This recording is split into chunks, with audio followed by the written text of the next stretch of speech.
Welcome, it's indisputable. I'm your host, Rashad Ritchie. We have a lot on the agenda today. Thank you for joining me on the program, breaking down news of the day. David Shuster, my big homie, TYT contributor, and the bullpen segment, my great debate. Kenneth Schrupp, contributor of Young Voices. We will talk about, as they deem it, the border crisis. Top story of the day. This is an update story.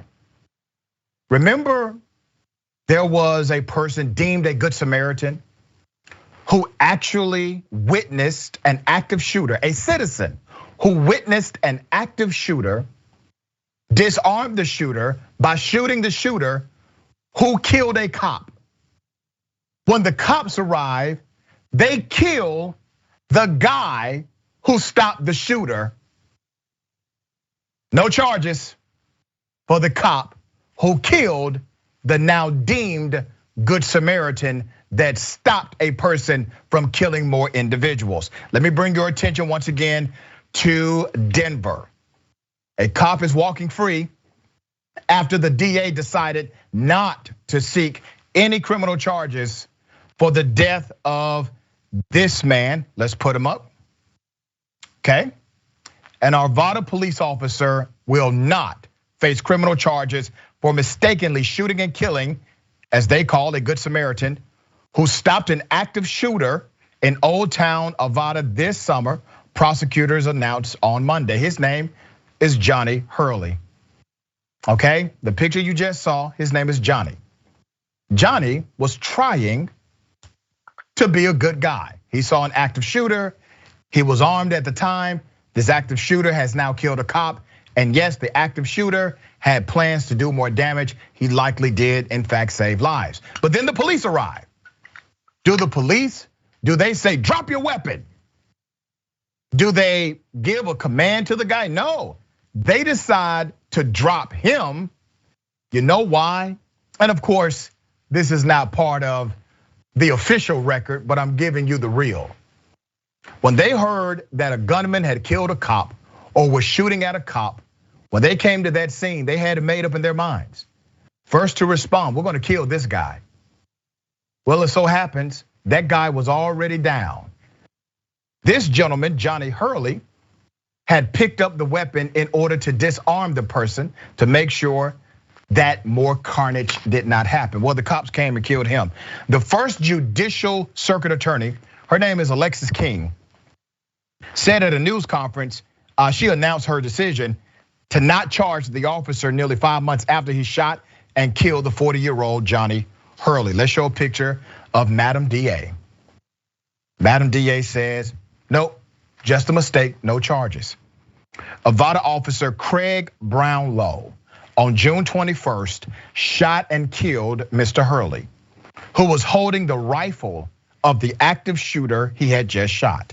The shooter, Ronnie Troik, 1 minute earlier had ambushed and killed Arvada police officer Gordon Beasley and fired several rounds in the Denver suburbs busy dining and shopping district. You really do have a gunman out of control.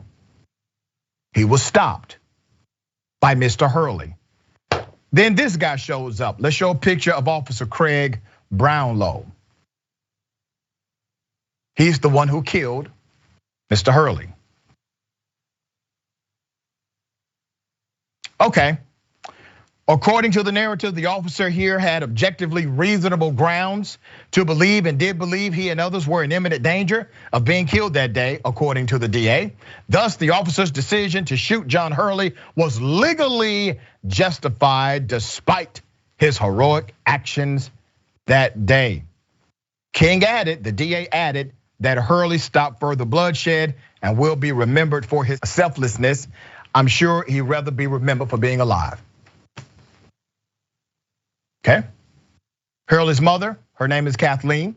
She said, and I quote, imagine that many people are angry, and that is understandable.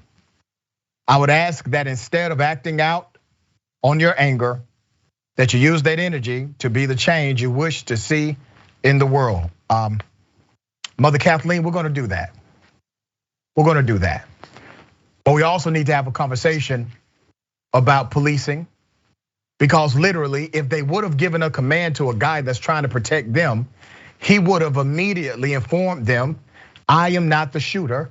I'm sure he would have complied and dropped the weapon if somebody told him to. You have no narrative of any cop telling him drop the weapon. Remember, he's not a guy pointing a gun. At this point, it doesn't matter what he has done. Let's say he was the killer.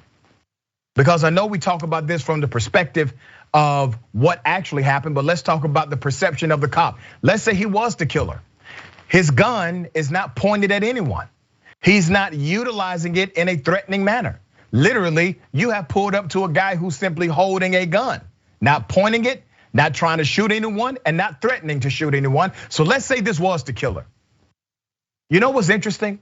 We would likely not be having this same national narrative if it was the killer, even though the killer had not pointed a weapon at the cop, nor was trying to hurt anyone else.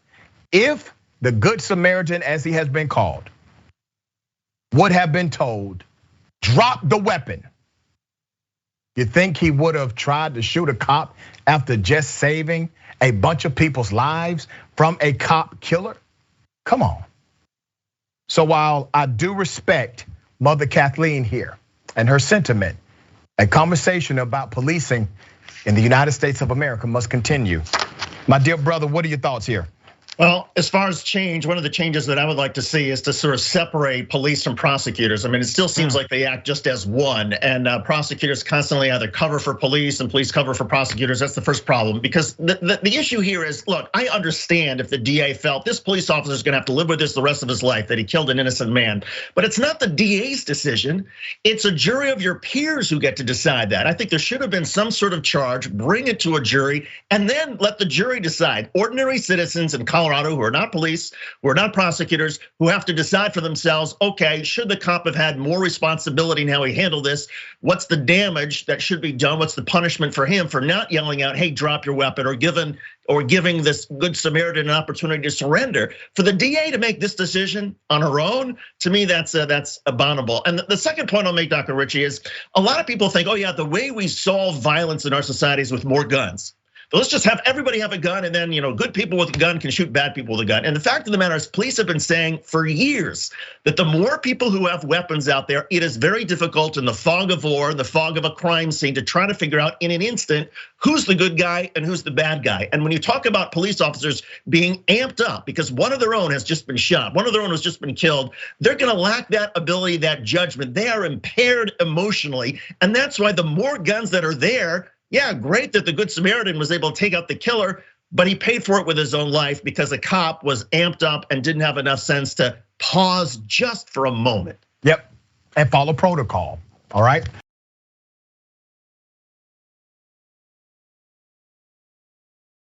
Okay, Queens DA is now asking the court to dismiss 60 cases. You know why? Because of corrupt cops. Remember when I told you that bad policing is bad for everybody? Corrupt cops corrupt the entire system, the entire community, and the justice system included. So let me take you to Queens County. The DA, Melinda Katz, is formally asking a state Supreme Court judge to vacate the cases of 60 individuals.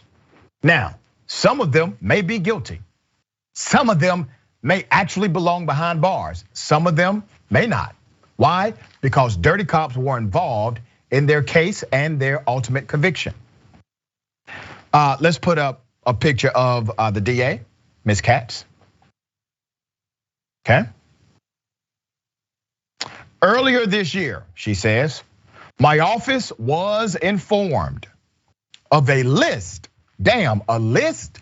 Yes, a list of NYPD officers who were convicted of crimes which related to serious misconduct in regard to their law enforcement duties. Upon receipt of this information, I made a commitment to review the Queens cases in which the officers were the essential witnesses and take appropriate action.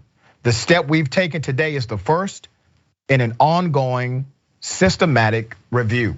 We've talked about this before and indisputable, that when you have a bad cop, a corrupt cop who utilizes criminality and coercion, and also trades testimony for sex and money, which we've highlighted on this show, then you have to review all of their cases. When you have a racist cop, you have to go back and review all of their cases. This is what happens when you protect bad cops. This is what happens when unions protect bad policing, corrupt cops, criminal cops. This is what happens. Now these individuals are going to be released because of the cop connected to the conviction. And it is the right thing to do. Now remember, the district attorney had to wait on a letter, on a list from the NYPD. She got this list by request. The reality is the George Floyd Policing and Accountability Act would have automatically provided this list available for me and you and the DA to review at any time when you have problematic cops like this. But there is no such federal list.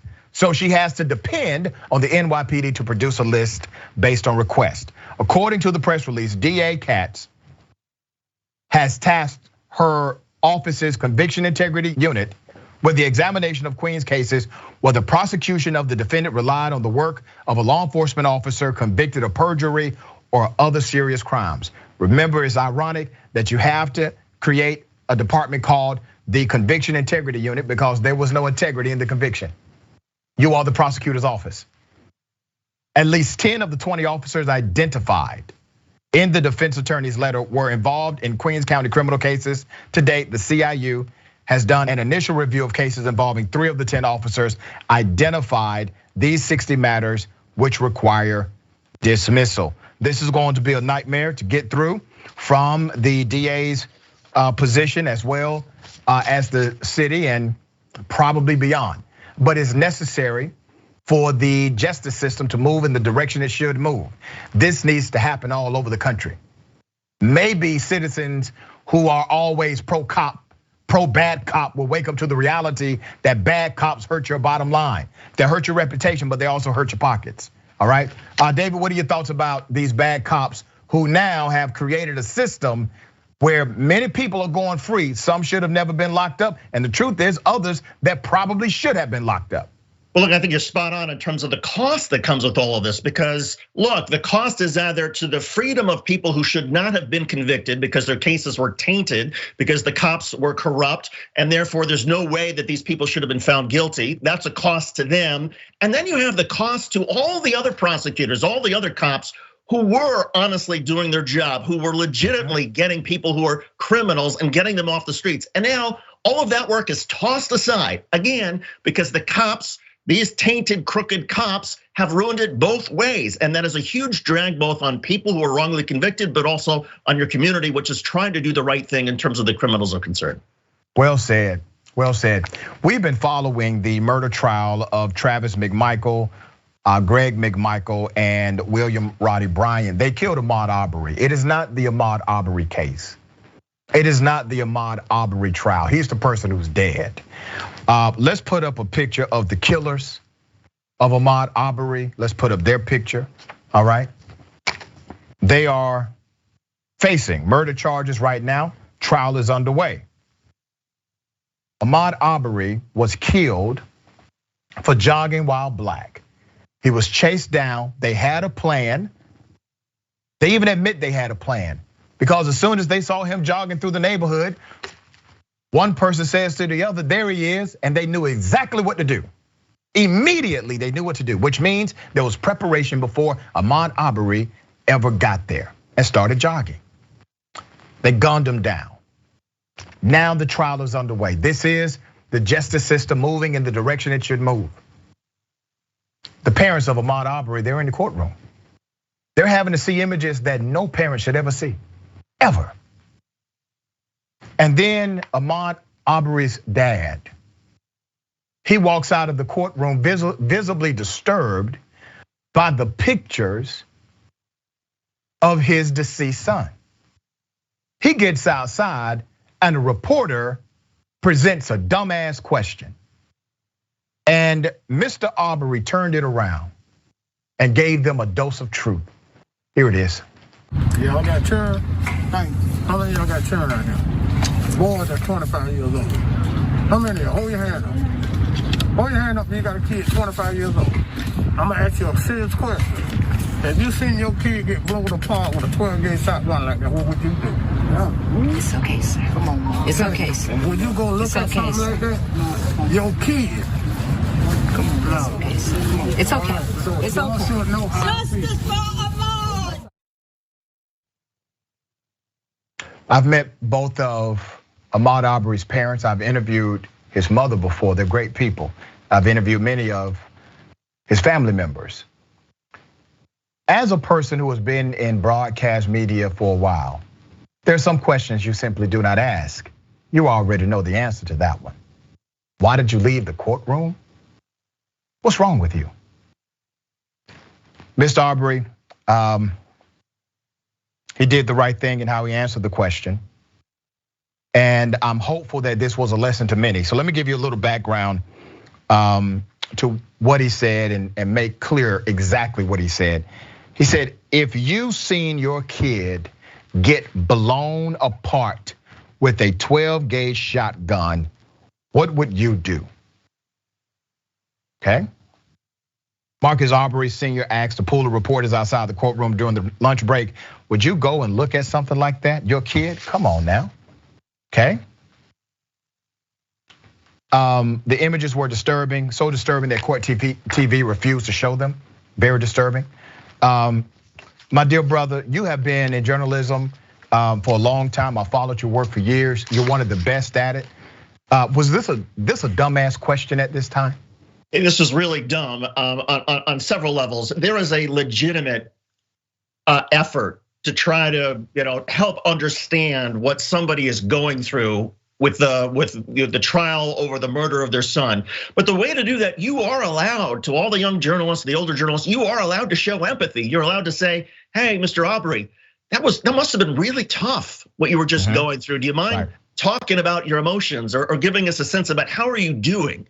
He might have given the exact same answer. Well, how would you be feeling if you, but that's at least a sensitive way of doing it. You don't just say, oh, why'd you leave the courtroom? I mean, that's ridiculous. And the other part about it is I think so many people seem to lose context here. They think, oh, this is just a trial of these 3 killers. It's not just the 3 killers, because the defense has said that the community was all amped up because there had been some sort of robbery. And so the entire community was just assuming that there had to be some black person in the neighborhood who was going out and stealing things. And that gets everybody riled up and enables the crazies like these 3 to act on their racist impulses. So it's not just them that are responsible, this entire community that decided to brand and to stereotype people. That's the reason that Ahmaud Arbery was killed. Absolutely, and let's not forget that the prosecutor, the district attorney, who has now been indicted as well, attempted to cover up the murder because she was friends with the McMichael. She has now been indicted also. She is no longer the district attorney of that circuit. We have more on the other side. It's indisputable, stick and stay.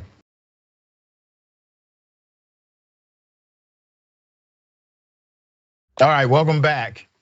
We got a lot of comments. Before I get to the comments, let me remind you that Indisputable is available via podcast. All of it, all right? News of the day, broke it down by segments, and the bullpen, my debate segment, available to you. I wish you Karen Wood, all of that available for you via podcast.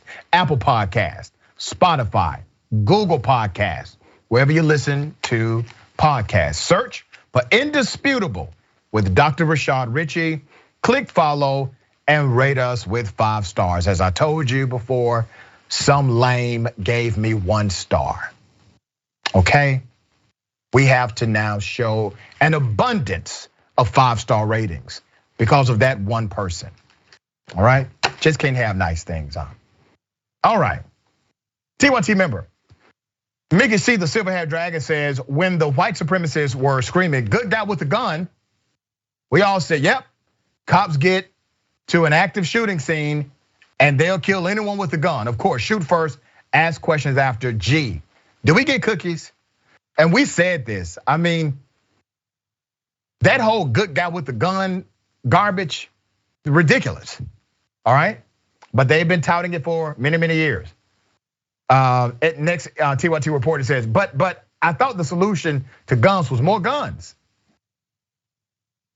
Lynn says, Arbery's killers look good in orange. They need to keep their style for the rest of their lives. Agreed. Super chat. I will be afraid to call a cop if I have a gun in my hand. Yeah. Anita Reason to Believe says, what the hell happened to defense of others as a duty, Doc? Yeah. Hawk and Break.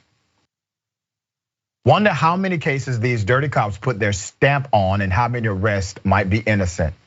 A lot. And remember, the DA is only going over cases where those cops were the primary witness against the person. So it's not every case they touched, but hell, even those may need to be searched. Rosie, that man had to look at his dead child on the screen in a courtroom every day while he lives. His child is in the ground. There are no words. You're absolutely right. No words. And they're such decent people. Twitch Trader says, and police unions wonder why folks want to defund the police. The man did the right thing. He did what the NRA would celebrate, and this is what happens. This man would be great propaganda for these right-wing fools. Yeah, and Sankofa CSD says the media wanted to get that reaction from him. Yeah, hate to say it, but you're right.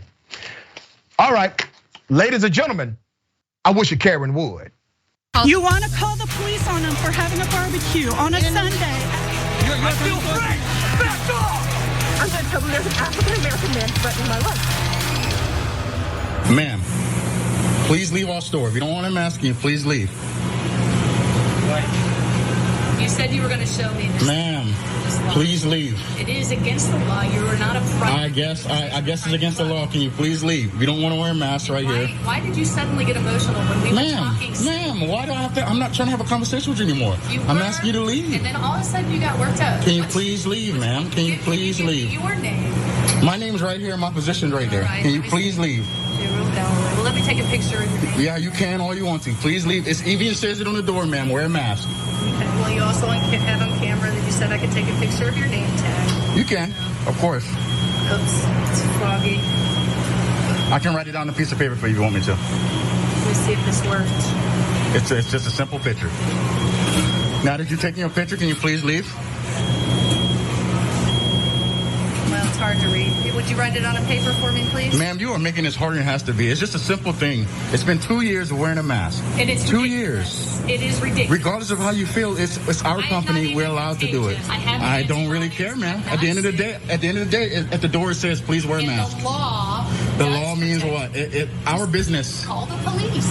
Can you just leave? Why do you want the police to come? Why are you afraid of calling the police? I'm not afraid of calling the police. Just leave. Because they're sworn to protect their Constitution. The Constitution does protect my right to come to this place that's open to the public. Now, if you put this on Facebook, you're going to do what? You will be breaking the law. I won't be breaking the law. I've actually It's a new law that was just passed. I'm sure it is. Well, I guess it won't happen. I don't care if you do, because there's nothing to hide. Look, ma'am, please. If you want to wear a mask, then get a mask. If you don't want to wear a mask, would have ended a lot sooner if you just let me purchase the food. Unfortunately, I can't let you purchase food. You purchase food without a mask up here. I don't want to purchase the food. Then why can't you leave? Well, I just made that statement. That you don't want to leave? Ask me nicely to leave, and I will. Go ahead. Can you please leave our store, ma'am? Yes, I will. Thank you very much, and I hope you learned that. I didn't learn anything. Goodbye.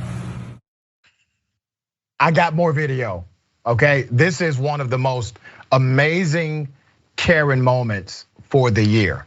And we're at the end of the year. That's saying something. So you saw that back and forth. She's at an Arby's. She said that if he posted on Facebook, he will be breaking the law. Well, damn it, I guess we're breaking the law with him because this is going on Facebook. I can guarantee you that today, all right?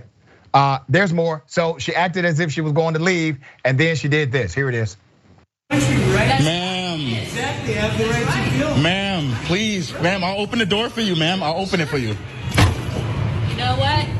You guys are gonna be sorry when you lose all your freedoms because you're complying to stuff that are not the law. Learn the law. Yes, it's a mandate. We know that. It is open to the public. That is against the law.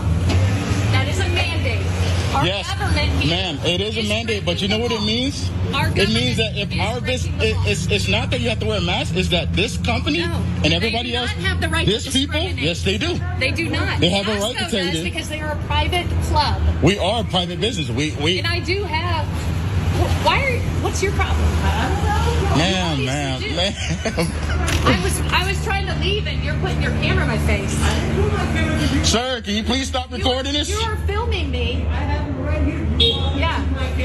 Well, I'm telling you to stop filming. Okay, well then I'll stay here. Ma'am, please go, ma'am. Did you ask him to stop filming?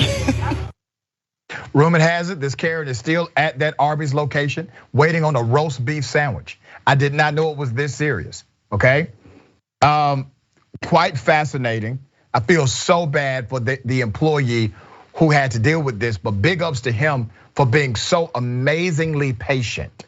Here are the rules. They are simple. A private company can enforce rules as it relates to things like no shoes, no shirt, no mask, no service. Say it with me, Karen. No shoes, no shirt, no mask, no service. See, this is what happens when your Karenicity meets Tucker Carlson tired ass talking points. It's a bad combination. And if you're getting your legal guidance from Tucker Carlson and Sean Hannity, here's what happens. David, am I off here? Can you, before I get to your point, can you write that down for me? Right, can I get your picture so I can get? You're spot on, because what has happened is you have this entire group of people, and thank goodness at least this woman was sort of calm and kind of matter of fact, even if she was still crazy. But you have this entire group of people now who think that they know the law, that they can simply go to any place they want, not wear a mask, and you have to serve me because you're serving the public. And no, that's just not the case.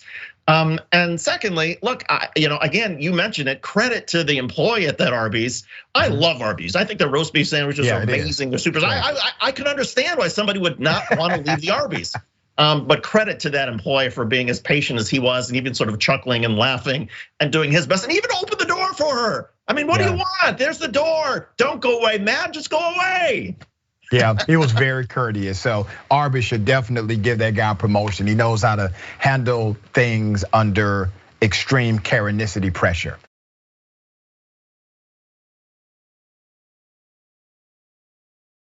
Okay, this is a sad story, and I want to bring this to everyone's attention because I think the people around this situation did the right thing. There's a concerned person at a Costco saw a mother mistreating her own son, okay? There was a confrontation. Let me take you to the video, here it is. I'm recording you, lady, because this is definitely abuse. I said, you know what, you're abusive. Get out of my face. Do not come near me. Listen. So we gotta call the police right now. I really don't care what you do, honestly. Great. Wonderful. You're not right either, so bye. Are you okay?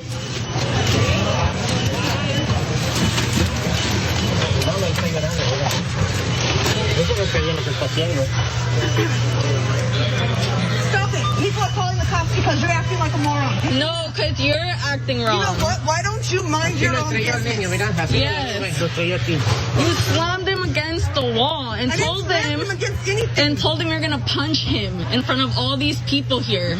Yes, I did. I threatened my child. Dame el teléfono. Oh my God. Come on. The child continued to hang his head low, did not make eye contact with his mother or anybody else. I was a foster kid and I was a victim of physical abuse myself. I work with foster kids today. Many of them are in that foster situation because of physical abuse. And when you see a parent physically abusing their child, I do think you should say something. Now it's a double-edged sword. It really is. And I have to just mention it because it's real. Sometimes the parents take it out even more so on the child. You saw what that mother did. When she was confronted about her abuse inside of that store, she looked at her very young kid and said, "This is your fault because you're acting like a moron." Zero responsibility for her actions. Now, once you do something like this in front of me, You have made it my business, mine. And I have had to get involved in situations like this publicly before. I do it every time. It's a catch-22 because, as I said, sometimes the mother can go the opposite direction and try to treat the young person even worse. David, what are your thoughts on this one, brother? Look, I mean, this one hits me as a parent because I weep. I mean, it just for that poor kid. And we find out that some people who think that they want to be parents and then they become parents and they really shouldn't be parents. Or there are people who go through a mental health crisis and they take it out on the people who are close to them. In any case, when this woman says, to your point, Dr. Ritchie, mind your own business. No, it is all of our business. It is society's business to try to help people who are the least fortunate among us. In this case, this poor child. And if that involves getting some help for this mother, getting her some resources, trying to find out, is she in the midst of some sort of mental health breakdown, whatever it is, all of us have a responsibility, because what happens, Dr. Ritchie, as you know, is that when a child faces this kind of behavior from their parents, that kid is likely to replicate it when they grow up. And this becomes a terrible cycle that gets perpetuated. And at a certain point, all of us have to step in. That's right. And even if they don't replicate it, it becomes psychologically damaging to their development, their social skills, their social progress, where they will later likely have to seek professional help in order to get over that. I want to put a number up on the screen. If you ever witness something like this, mistreatment, I want you to call this number, all right? 1-800-799-SAFE. You can call that number, 1-800-799-7233, or go to thehotline.org, and you can also text START at 88788, all right? Okay. We have more on the other side. Is indisputable. Stick and stay.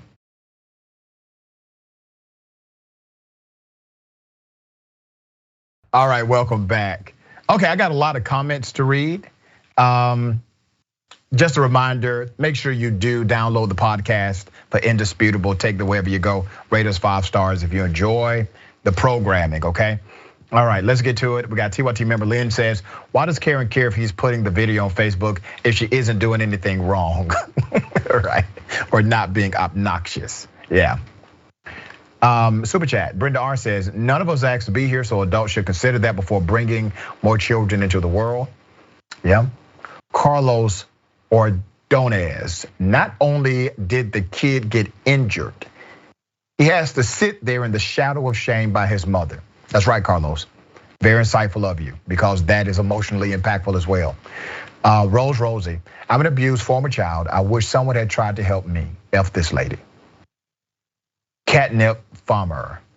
I was in foster care because my parents were abusive drug addicts and dealers.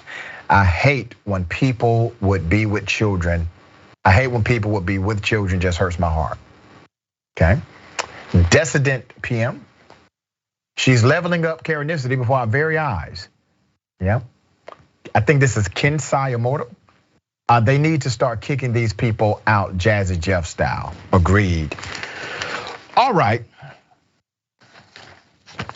You know the infrastructure bill that passed and the handful of Republicans that supported it, 13, right? Watered down version, Republicans are now getting significant death threats.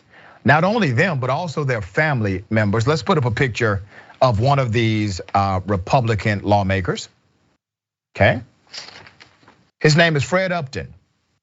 Fred Upton appeared on CNN on Monday with Anderson Cooper to discuss the blowback because he supported a bill that, in my opinion, did not go far enough, but for a Republican, just right, okay? Here's some of that now. Traitor. That's what you are. You're a piece of traitor. I hope you die. I hope everybody in your family dies. You piece of trash. Voted for dumb ass. You're stupider than he is. He can't even complete a sentence. You dumb traitor, piece of not a piece of trash. Hope you die. Hope your family dies. Hope everybody in your staff dies. You piece of traitor. Yeah, so this was not the only death threat he has received. This has now become commonplace after the vote. Effing traitor, said the man, that's what you are. You're an effing piece of traitor. I hope you die. I hope everybody in your effing family dies. Okay? Now, why are we here? You see, Upton, he explained that this was not normative. He explained to Anderson Cooper, this was not the normal process of political back and forth. This was different. Well, Upton, I do feel bad for your family, but I don't feel bad for you. And let me tell you why. Because people like yourself, you gave it a pass. You allowed the narrative of white supremacy to become popularized through Donald J. Trump. You did not aggressively challenge the notion of this nationalism seeping through the crevices of America. You did nothing. You wanted to get along. You and your colleagues. I get it, you voted for a bipartisan bill, whoop-de-doo, you really watered it down, all right? But this is happening in part because of your party, okay? This is why. You can't create the Frankenstein monster and then act as if Frankenstein is a total anomaly. It's coming back to you now, just like it came to Mike Pence and others who co-signed on the bull. David, what are your thoughts about Mr. Upton and other lawmakers on the Republican side who are receiving significant death threats now? Well, look, it makes me all very sad. I mean, I used to remember when there were some Republicans who may not support the policy. Maybe you don't support an infrastructure bill or an education bill, but you at least told your supporters, hey, we have policy disagreements. We win some, we lose some, and that's just how politics is done. And don't go after people because they have a different political prescription for what ails us. Now, you have, as you pointed out, you have so many Republicans who just sort of look the other way because maybe the votes are not, going the way that are going their way, and so there's no condemnation of the violence. There's no telling people, hey, we are better than this. And then as a result, you have the nutcases out there who think, okay, now it is okay to accuse somebody of being a traitor for what? For trying to improve that road, that bridge, that river passing, so you don't get hurt as an American citizen crossing it. Somehow that makes the government, people who support that, a traitor. I mean, it just doesn't make any sense. And again, there's a responsibility on all members of your party to educate your supporters and to say, hey, if you disagree with having bridges and tunnels and roads rebuilt, that's fine, but at least have respect for people who have a different point of view. That's right. I agree 100%. All right. David, we look for anti-Karens. We don't just look for Karens. We look for anti-Karens in the world. Those that step against the extreme spirit of Karenicity. Well, I have found an unorthodox anti-Karen, but absolutely is an anti-Karen. His methodology, it worked. Here's the first video. You're screaming at employees at Walmart. Get out of here. That's racist. Yes, it is. No, it's not. The United States doesn't have an official language, jackass.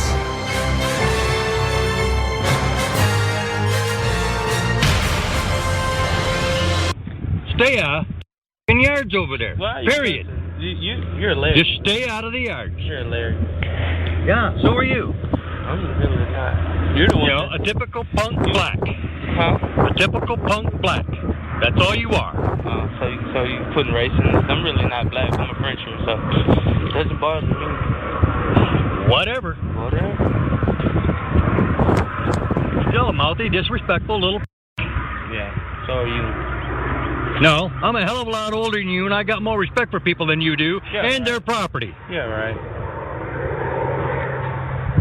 Come over there again and find out. Okay. All right, I got more video. Remember, he started with the racism. A typical punk black is what he called the young man. The young man was not on his property. Obviously, he may have been on his property earlier, but he did not cause a conflict. He continued to walk, and now he is off of his property, enjoying himself on the lake. That was the racism. Here comes the assault. Here it is. Get the out of here. Get out of my sight. You're not on your property now, so I'm not getting anywhere. Yeah. Hey. I want you out of my face. Hey, can you please not touch me, man? Out of my face. This is not your property. I'm not going anywhere. I don't care.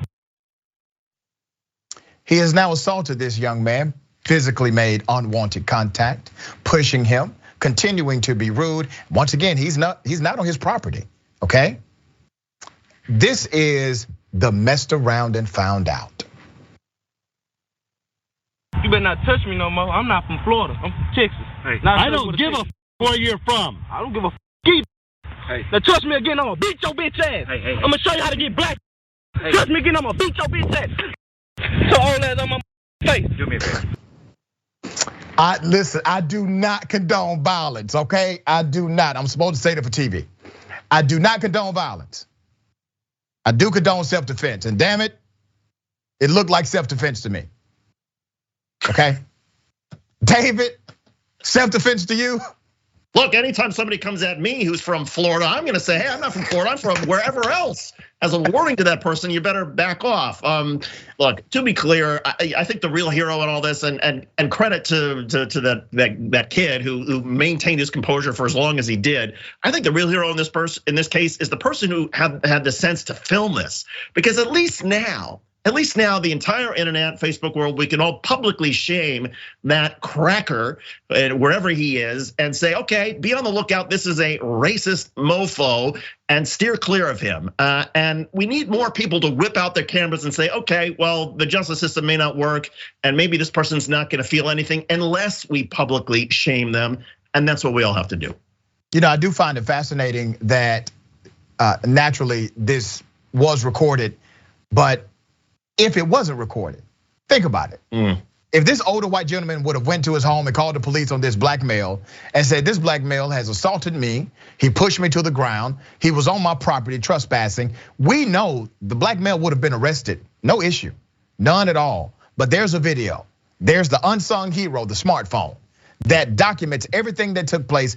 And yes, it was a physical assault and a response to that physical assault. And that's what happened. You have the right to defend yourself.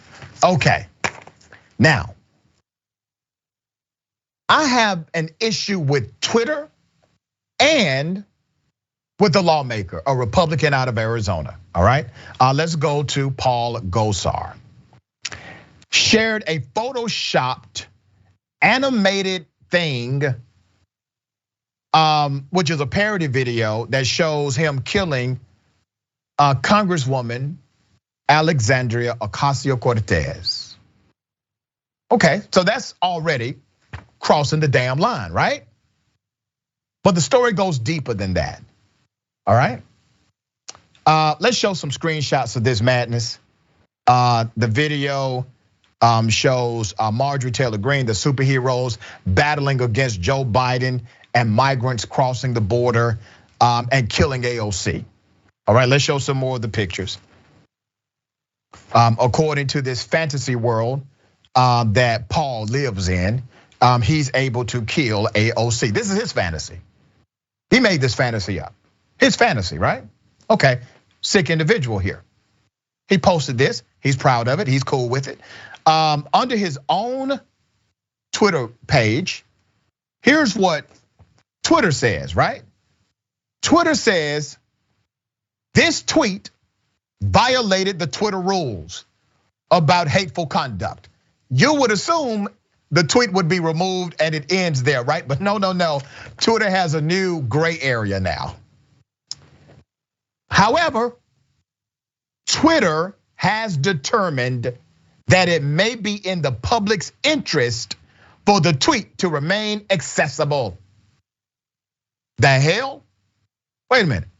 You just said this is hate, okay? This is about killing elected officials. Your community standards have been violated.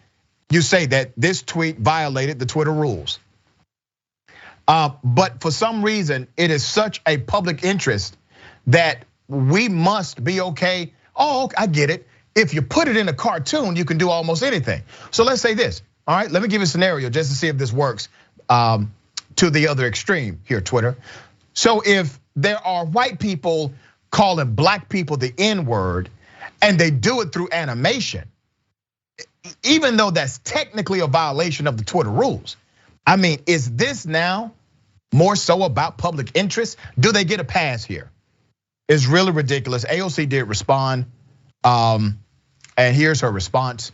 So while I was en route to Glasgow, a creepy member I work with who fundraises for neo-Nazi groups shared a fantasy video of him killing me, and he'll face no consequences because GOP leaders cheer him with no excuses. Fun Monday, well, back to work because institutions don't protect WOC. Yeah. David, thoughts? Well, I'm not surprised that there are some constituents of creepy Paul Gosar and any other member of Congress who would do things that are just whacked, right? I mean, that's been happening for a long time. But the difference now is that 20 years ago, if a member of Congress retransmitted, repromoted, retweeted, if there was Twitter back then, something this offensive, that member of Congress would have been sanctioned. They would have been kicked out of the caucus. They would have been stripped out of committees, and their party leader would have said, "No, you're not doing that again." This time, it's nothing but crickets from Kevin McCarthy, the Republican. Why? Because he somehow doesn't want to offend the extremists in the Republican Party. Because Kevin McCarthy thinks, well, this is his ticket towards becoming the House Speaker if Republicans take over. It's absolute nonsense. And again, it shows that the basic civility and decency that we used to have among members of Congress, that's just out the window. And so, okay, Republicans, remember this, because the next time a Democrat retweets something about a Republican being killed, are you gonna stay quiet then? Because I don't think so. Yeah, and remember, Republicans are the ones that talk about how things like this go too far, and Twitter tries to silence the conservative voices. Well, damn, Twitter is literally saying we're letting this person break the rules because obviously, according to Twitter, it has some amazing public value here. Wow. All right. Always a pleasure having you on Indisputable, my friend. Tell people how they can follow you and your great work. Dr. Richie, people can see some of my stuff at Rebel HQ, which is on TYT's Facebook page. There's also a YouTube channel, Rebel HQ. You can search for it. We do videos, we do analysis. There are also some shows that appear on. So anybody who wants to do that and can follow me on Twitter at David Shuster. I'll try to reply, although not to the creeps like Paul Gosar. There you go. Well put. All right, thank you, my friend. Let me remind you, Indisputable on podcast. Make sure you get that anywhere you listen to podcasts, okay? Get it now, Apple Podcasts, Spotify, Google Podcast. Search for Indisputable with Dr. Rashad Ritchie. Click follow, rate us 5 stars because some lame gave me 1. There you go, all right? Also, don't forget TYT is looking for you. We're looking for new content creators for Rebel HQ. People who can write, produce, host, edit short form editorial videos on breaking news and political stories with a progressive point of view. If that's you and you are interested, make sure you go to tyt.com/careers. Let me read some of these comments. TYT member Mikasa, the Silverhaired Dragon, bipartisan equals mostly written by Republicans, big corporate giveaway, $25 billion in welfare to fossil fuel, which already makes billions in profits. Now the construction industry can move in and charge 5 times as much to build, repair roads and bridges. Then they can charge tolls to pay for it, even though we've already given them billions of our taxpayer money to pay for it. Sounds about right. Upton should be concerned. These are his own peeps that he's been courting for years, and these are the same ones who plotted to kidnap and murder your state's governor. Yep. You sowed the whirlwind. Now you reap what you've sown. I sincerely hope nothing happens. But how is this different from AOC being threatened by fellow Representative Paul Gosar? Yeah. Bernie the Kiwi Dragon, Captain No Splash. He barely missed the lake. You're right, Captain No Splash. Remember, take care of yourself, take care of each other, and take care of the planet. Remember, the truth is always indisputable.